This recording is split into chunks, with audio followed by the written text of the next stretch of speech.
The sails raised, and the anchors lifted. He takes his magnetic compass out and heads towards the western seas away from the Middle Kingdom. The year is 1405. The Yongle Emperor of China assigns an important task to a 34-year-old eunuch, Zheng He. His mission is to show Chinese might across the western oceans and collect tribute from nations they visited and to travel wherever the sun touches the sea. He navigated all the way to the east coast of Africa, but how did he do it? It turns out, because of the already provided shipbuilding technology of the Ming, the Chinese were able to create such massive ships. Zheng He established friendly relations with other countries, allowing them to trade goods with each other. He also had the greatest ships of his time. The largest ones were 8 times the size of Columbus's.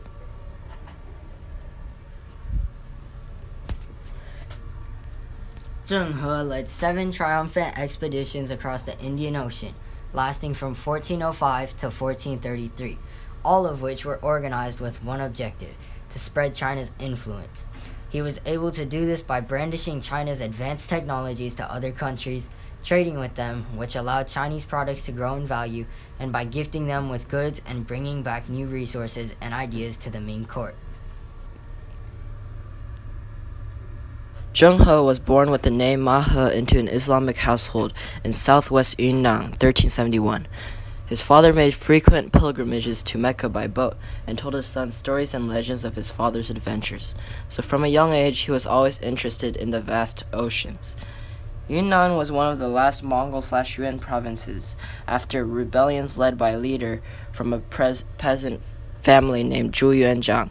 The new dynasty captured Ma He at age 13 in the process and took him back to the capital to be turned into a eunuch for the palace. The proper procedure of castrating was using only a dagger, a rope, a candle, and an urn. No anesthetics, no painkillers. The role of being a eunuch has a very high possibility of success because they don't compete with the emperor's wives. Zhu Yuanzhang was getting old and needed to appoint his successor, but his oldest son had died. He wanted to give the throne to Zhu Di, his 4th son, because he was the smartest, but the officials disagreed. They said, by tradition, the power should be passed down to the oldest son, and came up with a solution. They will give the throne to Zhu Yunwen, the son of the oldest son. Of course, Zhu Di wasn't happy about this, so he decided to organize a siege of the palace. They recruited men who supported him and burned the building down to try and kill Zhu Yunwen.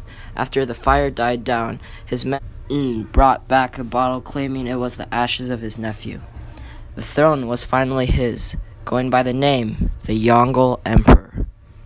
After ensuring the exchange of power by executing disloyal or suspicious generals and nobles, he heard rumors that his nephew was still alive and has escaped on an Arabian boat.